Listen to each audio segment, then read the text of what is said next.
Boa tarde a todos os presentes aí, a candidata, a Ana Luiz e aos membros da banca, né, a quem nós agradecemos, o professor Hélio Miranda, Universidade Federal do Ceará, doutor Raul Gor, da empresa IMC, Soldagem, e o professor Carlosinho aqui da casa. Quer dizer, na verdade, o professor Carlosinho é o orientador. Sim. E o professor Tiago é o co-orientador. Você é membro da banca também, Ninho? Não, só vocês três, sim. Tá, só nós três, exatamente. E, bom, agradecemos, já inicio agradecendo também, né, o convite para participar dessa banca aqui da qualificação de doutorado da mestre em engenharia Ana Luiz Voigt, né, que hoje, então, vai apresentar para nós aqui a sua proposta de trabalho de doutorado. A Ana, então, tem os 50 minutos para apresentar a sua proposta, né? Depois dos quais, então, a banca vai arguir a candidata em relação à proposta. Então, é isso. Você tem, Ana, 50 minutos para convencer a gente aqui. A palavra é sua e a tela é sua, tá? Beleza. Muito obrigada. Deixa eu compartilhar aqui minha apresentação. Alguém só pode me avisar que tá vendo a minha apresentação? E áudio? Apareceu. Tá abrindo. Então tá ótimo.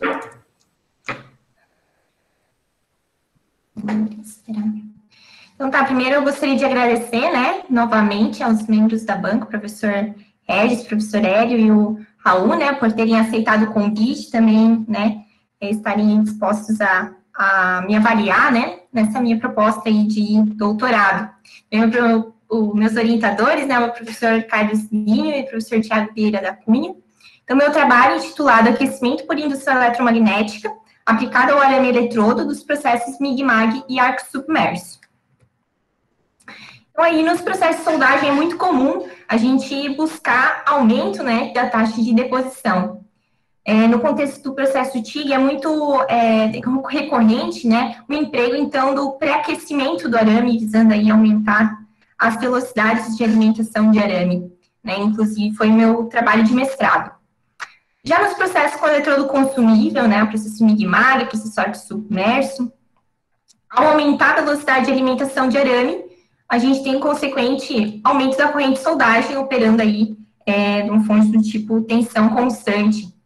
E dentro desse contexto, diversas técnicas vêm sendo propostas, né, desenvolvidas, visando adicionar o aquecimento a esse arame eletrodo, com o intuito de desacoplar, então, essa velocidade de alimentação de arame e a corrente de soldagem.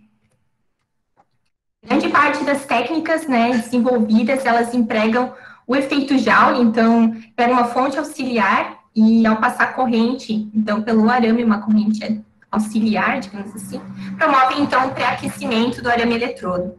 Também a gente tem a proposta de aplicação de um arco TIG e também de uma fonte laser.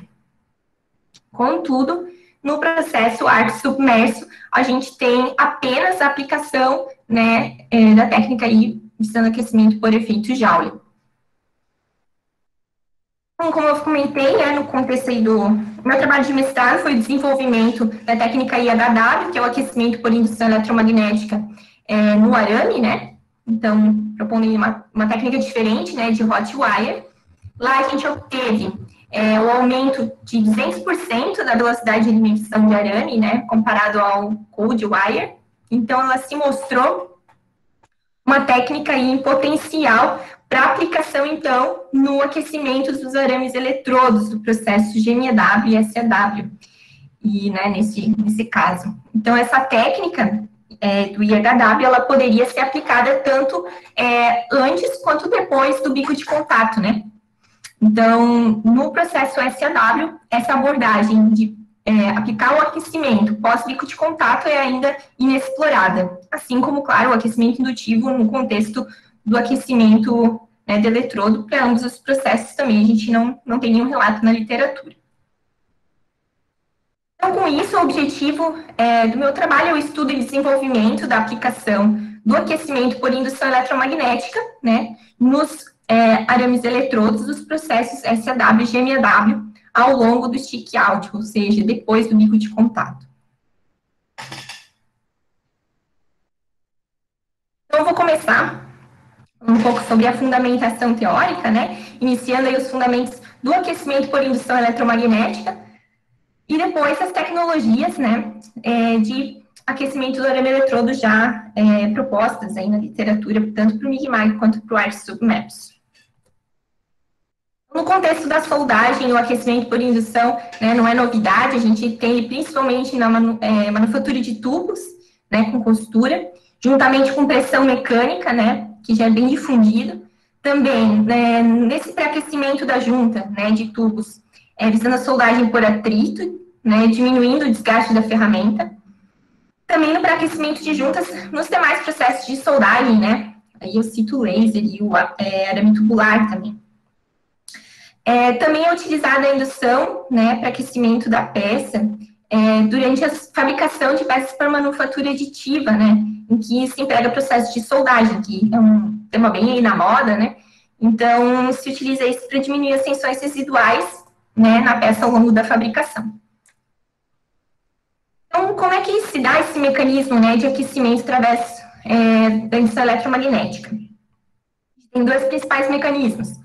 O principal, né, desses dois é o aquecimento por efeito Joule, devido a essas correntes que são induzidas, né, na peça de trabalho, nessas correntes parasitas.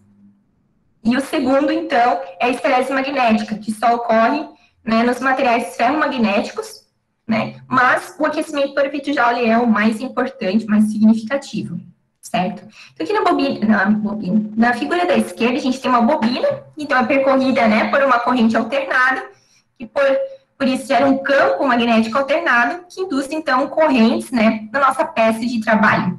E essas correntes, então, vão gerar esse aquecimento, né, por efeito Joule, e no caso de materiais ferromagnéticos, por esterese. A gente pode classificar os materiais a serem aquecidos em três grupos, né? Os materiais condutores e não magnéticos, materiais condutores magnéticos que precisam ser aquecidos até uma temperatura que seja abaixo da temperatura Curie, e materiais que precisam ser aquecidos a uma temperatura superior aí à temperatura Curie. A temperatura Curie é a temperatura na qual os materiais deixam de ser magnéticos, né? Então, eles mudam suas propriedades, né? Principalmente aí de permeabilidade magnética. Então, essa permeabilidade, né? Quando o material é magnético, então, o campo se concentra mais nesse material, ele é mais permeável. E, normalmente, a gente utiliza o valor de permeabilidade magnética relativa, né? Nos cálculos. Aqui do lado, a gente vê uma equação muito empregada no contexto do aquecimento por indução, né, que é a profundidade de penetração. Ela é em função da resistividade elétrica, né, da permeabilidade relativa e da frequência de operação, né, a frequência da corrente de indução. Essa equação é bem simplificada, na verdade, porque, como vocês podem ver, o termo de resistividade elétrica não leva em consideração a temperatura. E a gente sabe que a resistividade, ela se altera, né? Ela tende a aumentar com o aumento do ciclo, né, de aquecimento. Mas a gente pode ver aí os efeitos, né, essas variáveis, então, no aquecimento indutivo, que tem por característica um aquecimento mais superficial, devido a esse efeito skin, né? Então, essa profundidade de penetração, ou profundidade de referência, ela dá uma boa noção da profundidade que efetivamente sofre o aquecimento. Então, na figura da esquerda, a gente tem a densidade de corrente, né, em função aí de um cilindro, sem que ele temos o centro, né, e as superfícies. Então, com o aumento da frequência, a gente tende a concentrar, né, a corrente aqui mais na superfície, então promovendo uma profundidade de penetração menor. Na figura da direita, a gente tem os valores relativos de densidade de corrente e densidade de potência, né? Então, em função aqui da profundidade, né, dividido pela profundidade de referência, ou seja, no 1 aqui a gente tem a profundidade igual ao valor de referência, que é a posição na qual a densidade de potência ela cai para 14% e a densidade de corrente cai aí a 37%. Então, na prática, né, é uma profundidade que indica aí qual que é efetivamente, assim, a parcela, né, da peça que é aquecida. Então, a gente tem que cilindros, né, é desejável que essa profundidade não exceda o valor de metade do raio, né, ou seja, 1/4 do diâmetro. Por quê? Porque ao aumentar essa profundidade de penetração, a gente começa a ter o efeito do cancelamento das correntes induzidas, né, que elas começam a se anular. Então, durante o ciclo de aquecimento, devido ao aumento da resistividade, devido também às alterações, né, na permeabilidade magnética que ocorrem ao longo do ciclo de aquecimento, a gente pode ter um aumento de até 16 vezes a profundidade de penetração. Então, com isso, a gente pode, dependendo de como a gente determina, né, os nossos parâmetros de frequência, a gente pode ter, então, uma perda de eficiência ao longo do aquecimento. Então, né, a gente não vai ter mais o aquecimento se a gente perde muito em eficiência. Então, essa determinação da frequência de operação, bem como a resistividade que a gente considera, né, na nossa linha estimativa de cálculo, elas têm impacto direto na eficiência do aquecimento. Então, esse aumento da profundidade, quando a gente deseja manter uma profundidade constante, por exemplo, em tratamentos térmicos, né, quando a gente deseja operar acima da temperatura Curie, é comum a gente empregar duas frequências. Uma frequência para temperaturas abaixo da temperatura Curie. Ao atingir essa temperatura, há um aumento abrupto, né, devido à permeabilidade magnética, que cai para 1, um aumento abrupto da profundidade de penetração, e com isso se compensa aumentando a frequência, né? Então, essa é uma técnica aí utilizada, né, precisando manter, então, a profundidade de penetração. A gente pode classificar as tecnologias de aquecimento do arame, né, existentes em classificar em dois grupos. Tecnologias que promovem o pré-aquecimento, ou seja, um aquecimento anterior ao bico de contato, anterior ao stick out, portanto, né, em regiões isoladas aí do arame, certo? E na figura B que a gente tem, então, o aquecimento em conjunto, que quando esse aquecimento adicional, ele ocorre depois do bico de contato ao longo do stick out. No processo arte submerso, então, as tecnologias desenvolvidas, elas se enquadram no grupo A, né? E a gente não tem nenhum desenvolvimento ao longo do stick out, né, de aquecimento. E essa é a proposta também, uma das propostas do trabalho, aplicar na condição, né, ao longo do stick out. A primeira proposta, né, que a gente encontra na literatura, a primeira técnica, que visa aí o pré-aquecimento do arame eletrodo, é do processo MIG-MAG, que é denominada aí Advanced Gas Metal Arc Welding. É proposto por Stoll, e visa principalmente aplicações de revestimento, né, visando aí, então, desacoplar a corrente solar da velocidade de alimentação de arame, visando reduzir, né, a corrente, e com isso reduzir a diluição, que é muito desejada em aplicações de revestimento. Esse trabalho, ele faz, assim, um extenso desenvolvimento quanto à questão da tocha de soldagem, que realmente ela é bem complexa, né, para a gente conseguir implementar essa técnica. Também desenvolvimento de bico de contato, né, que opera mesmo em condições de desgaste. Esse é o esquemático aqui da esquerda, é o esquemático proposto. Ele consiste em 2 bicos de contato. A fonte aqui de pré-aquecimento, ela está conectada a esses 2 bicos. Então, ela é anterior aqui, a fonte de soldagem está conectada ao bico de baixo, né, inferior, e, portanto, ela é anterior ao stick out. Então, com isso, a intenção é diminuir, né, ao introduzir esse aquecimento, diminuir a corrente, e para isso também, com isso, né, diminuir a penetração e a diluição. Os autores obtêm uma redução da diluição de 30% para 4,5%, né? Claro que eles fizeram os ensaios foram visando realmente diminuir com bastante aí a diluição, né, quanto possível. Então, eles alteraram não apenas, né, a introdução do aquecimento, mas também eles acabaram alterando o comprimento de stick out, aumentaram a velocidade de alimentação de arame para obter esses valores de diluição. Mas aí, escolhendo 2 ensaios que estão muito, né, próximos, assim, em termos de parâmetros, a gente tem uma redução aí de 260 para 200 amperes na corrente de soldagem. Então, uma proposta, né, que foi realizada, então, posteriormente, que tem como base, né, a proposta de Stoll, foi de um grupo indiano, né, que é a Universal Gas Metal Arc Welding, o GMAW, que também, então, visa o mesmo objetivo, né, romper essa relação, né, da corrente velocidade de alimentação de arame.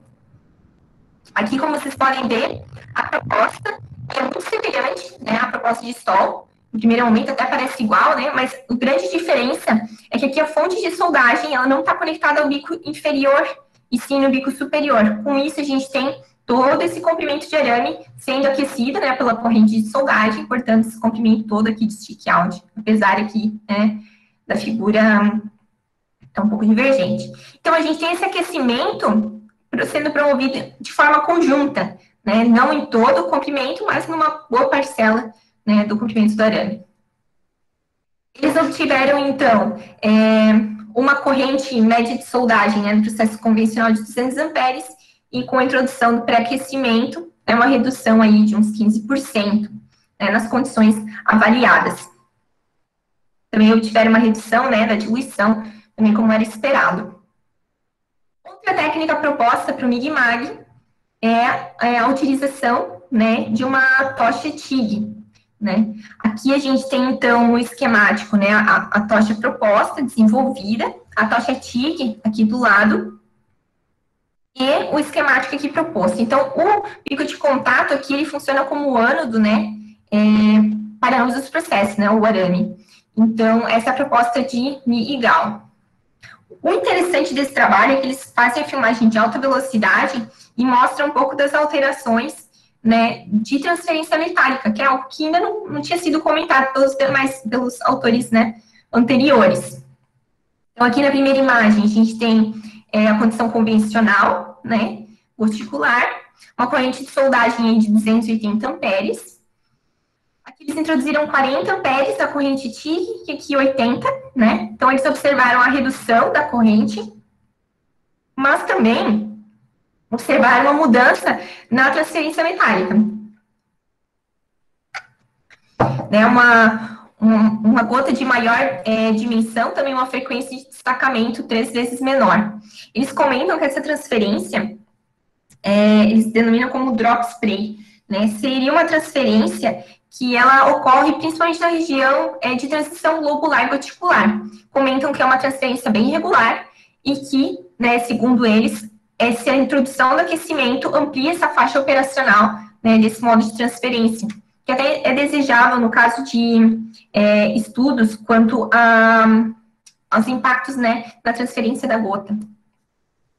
Então, diante desse trabalho, a gente observa o potencial, né, do emprego do pré-aquecimento, não apenas para desacoplar a corrente de soldagem da velocidade de alimentação de arame, né, mas também ele pode realmente alterar o mapa de transferência metálica, né, a corrente de transição também, e as características dessa região. Como é que está o meu tempo? Então, a gente tem diversos problemas inerentes ao aquecimento anterior ao bico de contato, né? Então, a gente tem um maior desgaste desse bico de contato, porque o arame já passa pré-aquecido. A gente tem também a questão da parametrização, ela é muito importante, né? Para evitar uma fusão parcial do arame, problemas de alimentabilidade, né? Ou uma deflexão.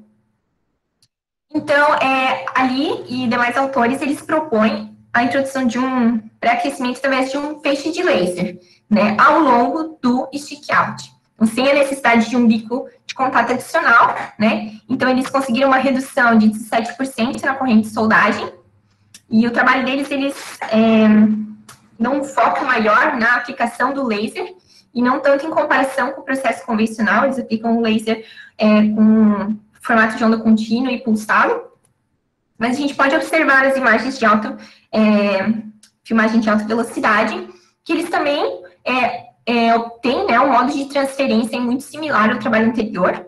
Eles comentam que é um modo de transferência irregular, mas eles não comentam as irregularidades que eles, né, obtiveram, e também não comentam essa questão do drop spray, mas a gente pode observar que é muito semelhante.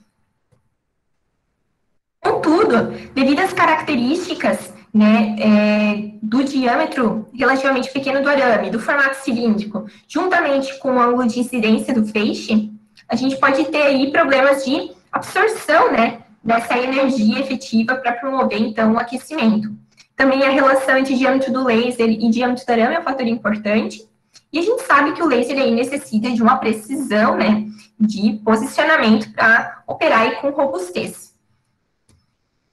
Já no processo arco submerso, a gente tem uma proposta muito semelhante à proposta de Stoll, né, que foi a GMAW, aqui a gente tem o ASAW, né, muito semelhante também no nome, né. Os autores empregam, então, a metodologia de ensaio fatorial e utilizam um pré-aquecimento aí com a corrente de 250 amperes, né. Eles avaliam, então, esse pré-aquecimento, né, em termos de diluição, tiveram, então, uma redução, né, na diluição. Aqui a gente vê o esquemático, então, vocês podem ver que é realmente muito semelhante ao proposto por Stoll, porque a técnica é basicamente a mesma, né, só que aí para outro processo. Contudo, a gente está falando do arco submerso, então, a elevadas energias de soldagem, né, então, ele promove um aquecimento excessivo do bico de contato e alguns autores, inclusive, propõem, então, um bico de contato refrigerado para operações aí contínuas, né? Eles pegaram a mesma técnica e implementaram, então, um bico de contato com aletas encapsulado e refrigerado a água. Eles obtiveram uma corrente de soldagem no processo convencional de 600 amperes e obtiveram uma redução aí para 400 amperes na corrente de soldagem, né, ao empregar esse pré-aquecimento. A gente pode ver que não há grandes alterações quanto à geometria do cordão. Os autores comentam que obtém um aumento de 25% na taxa de deposição, mas de fato a gente, visivelmente, a gente consegue ver que não há esse aumento, né, expressivo na área depositada. Né, apesar de não ter escalas, né, é possível a gente medir, então, pela espessura da chapa, a gente, de fato, observa áreas muito semelhantes, porque a gente tem aí velocidade de alimentação de arames semelhantes, né, apesar de a gente ter a questão aí do fluxo de soldagem. Mas a gente observa um aumento, né, do reforço e uma diminuição da largura e características da menor corrente média. Então, dentre os poucos trabalhos da literatura acerca do arco submerso, eles todos empregam a mesma técnica, né? E todos empregam, então, o aquecimento anterior ao bico de contato. Então, essas técnicas que eu apresentei, elas têm algumas características e algumas limitações aí de operação, né? Dos dois processos, a gente tem um aquecimento excessivo do bico de contato, né? Na maioria das técnicas, inclusive no arco submerso, a gente tem, então, a proposta, né, de um bico de contato refrigerado, né? A gente tem com isso também esse arame passando no bico de contato já aquecido, um maior desgaste, né? A gente também tem a questão da parametrização, né, para evitar problemas de alimentabilidade. E também a questão dos requisitos da tocha, né, que ao introduzir, principalmente no MIG-MAG, né, ao introduzir esse aquecimento antes, a gente tem um projeto de tocha bem mais complexo, toda a questão de refrigeração, de gás de proteção, né, uma tocha aí bem mais difícil aí, né.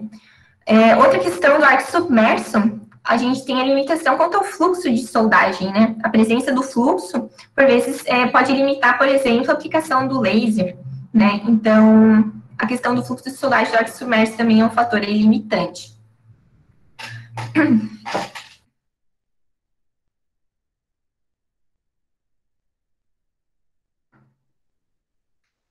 Então, aqui, agora entrando na metodologia, o aquecimento por indução eletromagnética, ele permite tanto a aplicação antes do bico de contato, né, quanto depois, né, ao longo do stick out. Permite as duas configurações. Ao posicionar a bobina, né, antes do bico de contato, a gente, a princípio, não teria grandes limitações de tamanho para a bobina, né, de comprimento, com isso também não teria tanta limitação de número de espiras, né, que tem impacto no aquecimento. O aquecimento, ele seria isolado, né, do aquecimento que ocorre, né, no próprio processo ao longo ali do stick out. A bobina, ela estaria protegida, né, do arco voltaico, então ela não sofreria tanto com o aquecimento, né? A tocha e as partes da tocha que estiverem ali ao entorno da bobina podem sofrer aquecimento. Isso também, então, faz com que o projeto de uma tocha, né, que compreenda esse aquecimento por indução antes do bico de contato seja mais complexo. Então, a gente tem o aquecimento do bico, porque o bico vai estar sujeito a um arame já pré-aquecido, né? E com isso também desgaste, as perdas, né, de calor até chegar efetivamente no arco ali. E questões de alimentabilidade, né, essa questão de parametrização, como eu já comentei para os outros processos. Também teria essa questão, né, para o aquecimento por indução. Depois do bico de contato, a gente, a princípio, teria uma limitação de tamanho, porque a gente teria que operar ao longo do stick out. Então, a gente teria um comprimento ali que a gente poderia estar produzindo bobina, né, naquele comprimento. Também, por ela estar próximo ao arco voltaico, ela, então, pode sofrer um aquecimento excessivo também, mas, né, sobretudo, o bico vai estar operando uma condição praticamente normal, né, de operação, a gente também tem menos perdas, e, então, tem esse aquecimento combinado, né. Então, a gente optou pelo aquecimento ao longo do stick out. Cada processo, ele tem os seus desafios, né. O processo MIG-MAG, a gente está falando aí de velocidades elevadas, relativamente elevadas, né, de alimentação de arame. Contudo, a gente também tem diâmetros menores. Essas velocidades elevadas, elas resultam em menores tempos disponíveis para aquecimento, juntamente com menor comprimento do stick out, né, que normalmente é empregado. A gente tem, então, pouco tempo para aquecer, mas um volume de material menor. Já em contrapartida do arco submerso, a gente tem um diâmetro maior, bitolas maiores de arame, né?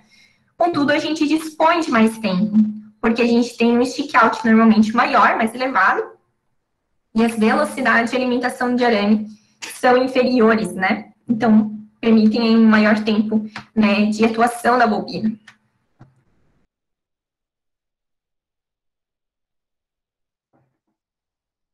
Portanto, a primeira etapa, né, seria o desenvolvimento das bobinas de indução, né? Quanto à questão das bobinas, tem alguns pontos, né, de atenção, que é a questão da refrigeração da bobina.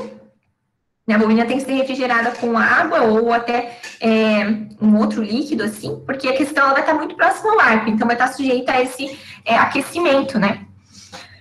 Outra questão é o isolamento, né, entre as espiras e também em relação ao arame, né, que é um ponto que precisa ser desenvolvido, e a fixação da bobina e também a questão do posicionamento, né, do arame em relação à bobina.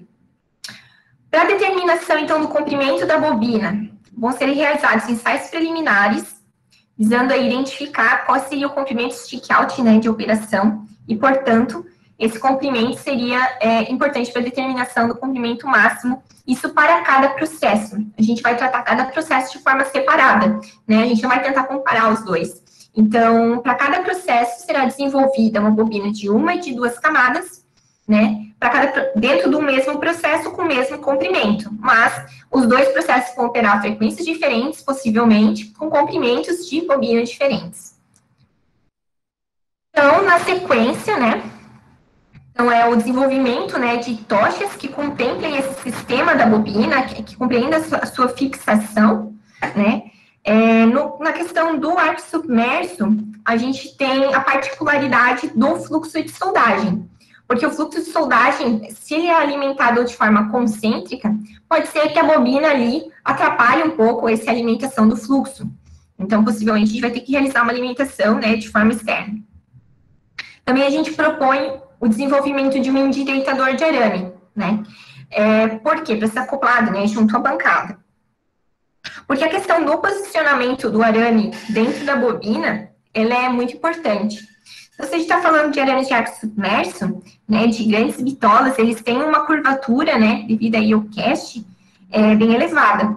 Então, quando a gente vai trabalhar com bobinas de grandes dimensões, ou até pequenas mesmo, a gente precisa ter esse arame alinhado no centro da bobina, né? Isso tem impacto na eficiência. Por isso, a gente propõe o desenvolvimento de um endireitador de arame.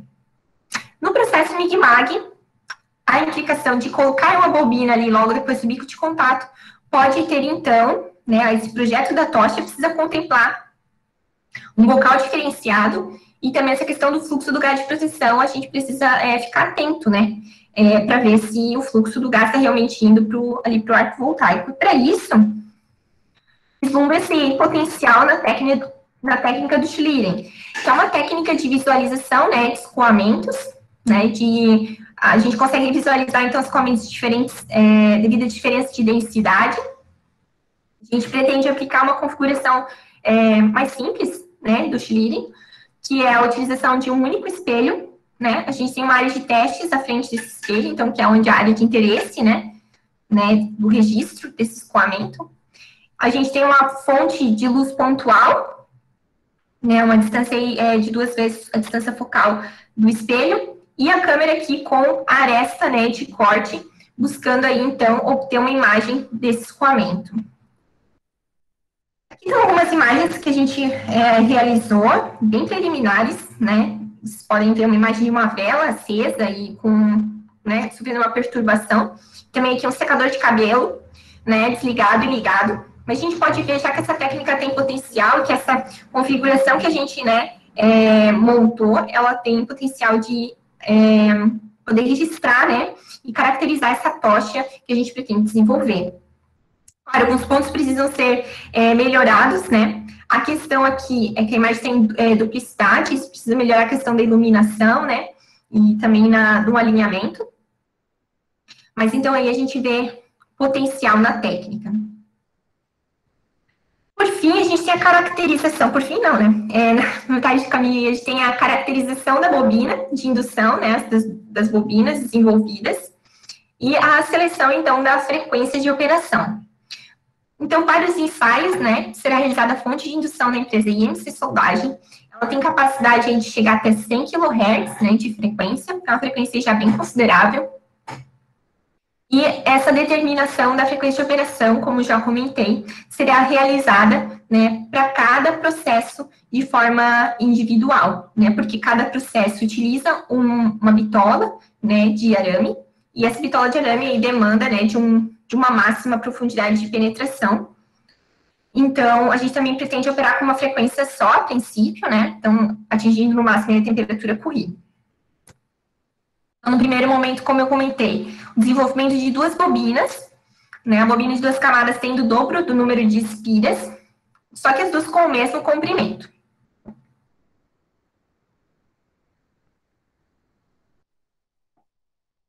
Num segundo momento, então, a gente pretende avaliar a disposição dessas espiras em camadas, porque ainda não é algo bem estabelecido, né, se é mais eficiente ou não. No meu trabalho de mestrado, a gente encontrou que, em grande parte das situações, a bobina de uma camada é mais eficiente que a bobina de 2 camadas. E aqui a gente quer melhorar, né, esse entendimento. E para isso, a gente pretende operar, então, né, para cada conjunto, em frequências iguais, e variar a corrente de indução, né, buscando igualar os campos magnéticos aplicados, né, e assim, então, comparar com o mesmo campo magnético aplicado a disposição, né, das espiras. No momento aí seguinte, né, em ensaios posteriores, a avaliação, então, da frequência de operação, porque, como eu comentei, a determinação da frequência de operação, ela é complexa. Então, essa frequência sendo difícil de determinar, né, devido à questão da estimativa da resistividade elétrica, da estimativa da permeabilidade, né, a gente busca, então, melhorar essa metodologia de seleção de frequências, pegando uma mesma bobina e implementando frequências diferentes, visando, então, avaliar essa questão, né, de eficiência, né, e da questão do cancelamento também. Na sequência, então, a gente tem os ensaios, né, de soldagem, a montagem das bancadas, né. O objetivo no arco submerso é aumentar a taxa de deposição, né, a taxa de difusão, e principalmente as aplicações que a gente encontra na literatura tem como objetivo o revestimento, deposição por soldagem, mas a gente vislumbra aí também outras aplicações, né, esse pré-aquecimento do arame eletrônico. A introdução do aquecimento, né, ao longo do stick out, então ela visa aumentar a taxa operacional, né, dessa técnica, né, porque as técnicas já desenvolvidas encontram limites aí no aquecimento excessivo do bico de contato. Então, como a gente estaria operando numa condição diferenciada, a gente busca, então, ampliar a faixa operacional. Também, né, para uma mesma bitola, né, de arame, a gente busca com essa técnica uma maior faixa de operação de corrente de soldagem. Porque a gente tem uma bitola, para uma dada bitola, a gente tem uma corrente mínima, né? Então, com a introdução desse pré-aquecimento, né, desse aquecimento, na verdade, conjunto, a gente busca reduzir essa corrente mínima. Seria muito interessante, por exemplo, para preenchimento de chanfros, né? Quando a gente tem um preenchimento de chanfros, considerando o mesmo número de passes, ao operar com uma corrente de soldagem menor, a gente tem, portanto, uma menor zona termicamente afetada, né? Então, que seria bem bacana. Uma parcela, então, nos ensaios experimentais, ela visa quantificar essa redução da corrente média, assim mantendo fixa, né, a velocidade de alimentação de arame. Então, a gente pretende operar em diferentes patamares de velocidade de alimentação de arame. Isso porque a velocidade tem impacto, como eu já falei, direto, né, no tempo que a gente tem de aquecimento. Então, ela vai ter, a indução vai ter diferentes efeitos para diferentes patamares de velocidade de alimentação de arame. Bom, então, no segundo momento, né, a velocidade será incrementada, né, do arame, até que a gente obtenha as mesmas correntes de soldagem no processo convencional, né, o mesmo patamar de corrente. E assim a gente busca avaliar esse aumento da taxa de deposição com a aplicação da técnica. O diâmetro de arame que será utilizado será o de 2,4 milímetros. Ele tem uma faixa operacional aí de 300 a 800 amperes de corrente.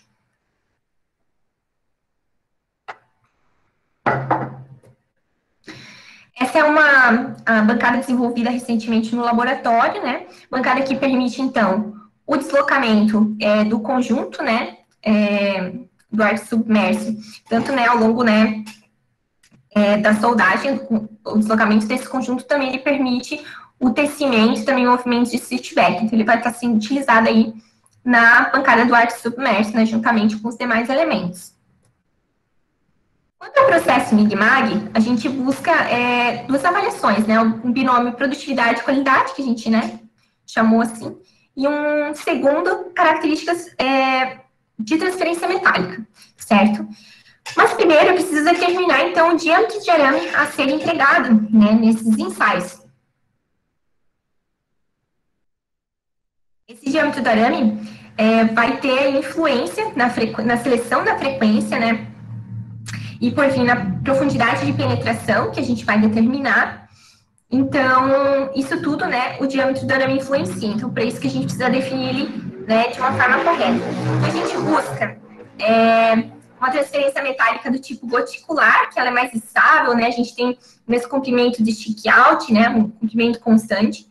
Só que, para isso, a gente precisa aí de velocidades elevadas, né, de alimentação de arame. E, portanto, isso resulta em menores tempos, né, disponíveis aí para o aquecimento, certo? Quanto maior a velocidade, menos tempo eu tenho para aquecer, né? E, então, a gente, através da equação de Lesnevich, e também das estimativas ali dos coeficientes da equação, a gente conseguiu calcular, então, as velocidades de alimentação para uma dada corrente média. Considerando aí que o processo goticular, que é a mesma corrente média, corrente eficaz igual a corrente média. Na primeira linha aqui, da tabela, a gente tem as faixas de corrente de transição. E a gente calculou a velocidade de alimentação de arame para cada, né, valor de corrente. E com isso aqui embaixo, a gente tem mais 3 linhas, né, que seriam os patamares, mais ou menos que a gente pretende avaliar, né, 3 patamares. Aqui considerando 20% a mais da corrente de transição, né, 30 e 40. Então, a gente calculou as velocidades para cada bitola de arame, né, por conta das respectivas correntes médias. Então, aqui a gente pode observar que para o diâmetro de arame de 0,8 e de 1,0, a gente tem velocidades aí bem elevadas, né, para o aquecimento, né, por indução, são velocidades elevadas e podem dificultar aí o aquecimento, ainda mais que a gente está falando de bobinas relativamente pequenas, né, por conta do stick-out. Então, a gente descartou esses 2 diâmetros de arame nesse primeiro momento. Aqui, avaliando o de 1.2 e 1.6, ele teria velocidade de alimentação de arame até que bem coerentes, né? Contudo, o que fez a gente escolher o arame 1.2 porque o arame 1.6 ele tem correntes de soldagem mais elevadas, né? Então, isso implicaria que a gente precisaria de velocidades de soldagem mais elevadas.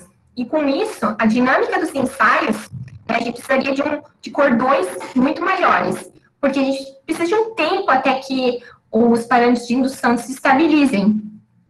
Então, isso, acrescido ao fato das velocidades serem na casa dos 4 metros por minuto, a gente trabalhou com 4 metros por minuto no meu mestrado, e a gente tinha condições em que a gente obtinha, acrescentava corrente na bobina e não alterava o aquecimento, ele se estabilizava. Possivelmente porque atingia a temperatura correr, né? E daí a gente tinha uma perda muito grande e a gente, então, não tinha um aquecimento, né, maior. Então, aqui, como a gente vai estar trabalhando ao longo do stick-out, então a gente vai ter um aquecimento em conjunto com o próprio processo, a gente acredita que essas velocidades de alimentação podem gerar condições aí em que a gente tem esses patamares, nessa estabilização. Então, a gente não vai ter uma sensibilidade, né, para avaliar a aplicação do aquecimento por indução. Então, a gente escolheu o arame de 1.2, né? É um arame muito utilizado aí no contexto, né, da soldagem.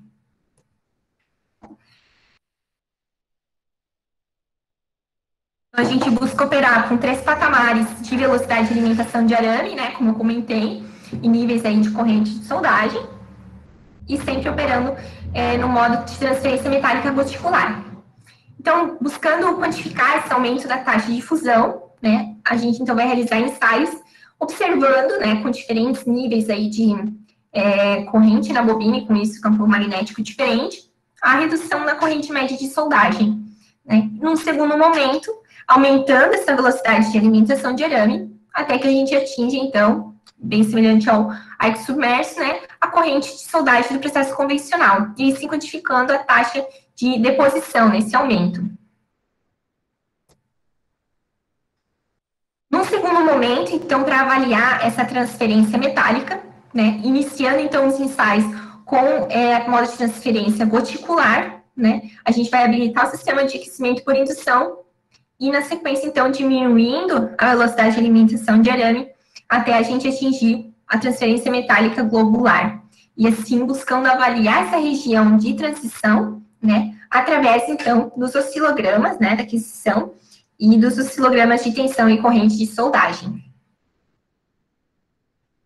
Por fim, né, nos ensaios que forem pertinentes, a gente pretende, então, analisar esses cordões quanto aos aspectos geométricos, né, realizando, então, 3 cortes em cada cordão. Para isso, a gente dispõe, né, no Laboratório de Tecnologia da Soldagem da infraestrutura, né, para a realização desses ensaios de caracterização, né, dessas macrografias. E, por fim, né, a gente, com todos esses resultados, né, essa análise dos resultados e discussão deles, a gente pretende, então, redigir, então, a tese, né, e, portanto, finalizar aí o trabalho.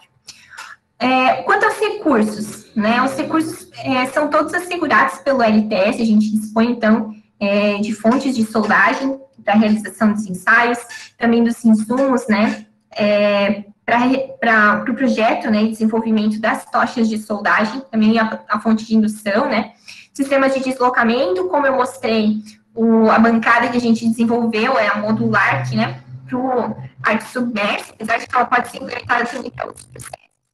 Também dispõe o Tartilo P2, que a gente pretende utilizar para a bancada de MIG e MAG. Além disso, materiais de consumo, né, também, nós temos hoje, né, disponível esse recurso no laboratório, os equipamentos e os insumos para preparação metalográfica também. E, além disso, né, o COSMEC sempre nos auxilia com a taxa de bancada também para compra aí de materiais de consumo. Cronograma de execução, né, do trabalho. Então, ao longo desse ano, a gente já começou, né, o projeto da tocha de arco submerso. Então, a gente pretende realizar os ensaios experimentais esse ano e essa análises também, né? No ano de 2022, então, avaliar a questão da taxa de fusão, né? Desenvolver a tocha protótipo MIG-MAG, avaliar a questão de taxa de fusão, né? E analisar os cordões. E, então, no fim do ano de 2022 e 2023, analisar a questão da transferência metálica, essa região aí, globular e goticular, né? E, por fim, então, a redação da tese. Essas foram as referências que eu empreguei na apresentação, né? Gostaria, então, de agradecer à UFSC, né, ao POSMEC, Programa de Pós-Graduação em Engenharia Mecânica, também a CAPES, pela bolsa de pós-graduação, a IMC Soldagem, que sempre tem nos auxiliado aí, prestado, né, sempre muito apoio aí nos nossos trabalhos, e ao Laboratório de Tecnologia da Soldagem.